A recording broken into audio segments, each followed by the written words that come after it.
Cezari Prusko ende kujton stërvitjen e mbrojtjes civile të viteve të shkollës gjatë epokës komuniste, përfshirë leximin e hartave, aftësitë e mbijetesës dhe një ndjenjë se rreziku i luftës ishte real dhe gjithmonë i pranishëm. Brezi im u rrit me ato kërcënime, nuk ishte nevojë të shpjegoje pse kjo kishte rëndësi, tha 60 vjeçari Prusko, ndërsa i rifreskonte ato aftësi në një bazë ushtarake jashtë Varshavës, një mëngjes të ftohtë të shtune.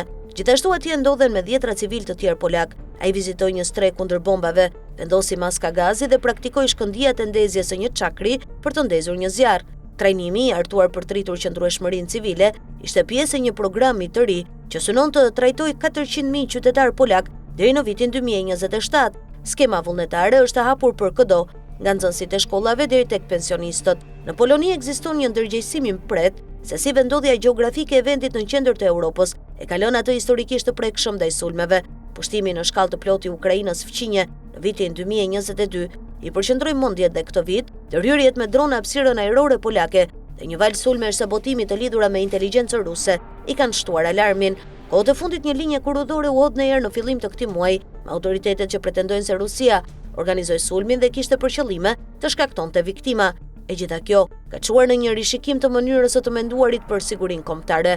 Qeveria ka miratuar një projekt buxhet për vitin e ardhshëm që do të rrisë shpenzimet e mbrojtjes në 4.8% të GDP-s, një shifër dukshëm më e lartë se pothuajse të gjitha vendet e tjera të NATO-s. Ndërtesat e reja duhet pajisen me strehimore kundër bombave dhe një program ka filluar të ripajisë strehimoret e vjetra që janë në gjendje të keqe.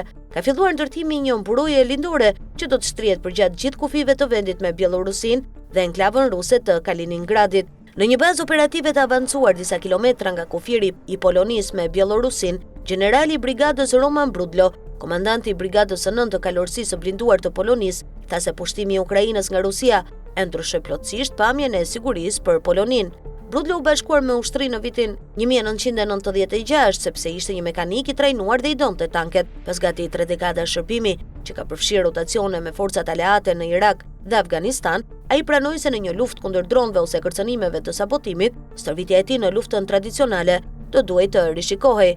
Megjithatë, nëse vendi do të sulmojë jashtë në muret e ndërtesës së kolegjit, duke ishin vija të gdhendura në tullën e kuqe nga shrapneli, të lëna e qëllimisht si kujtesë e shkatrimit të shkaktuar në Poloni nga lufta e dytë botërore.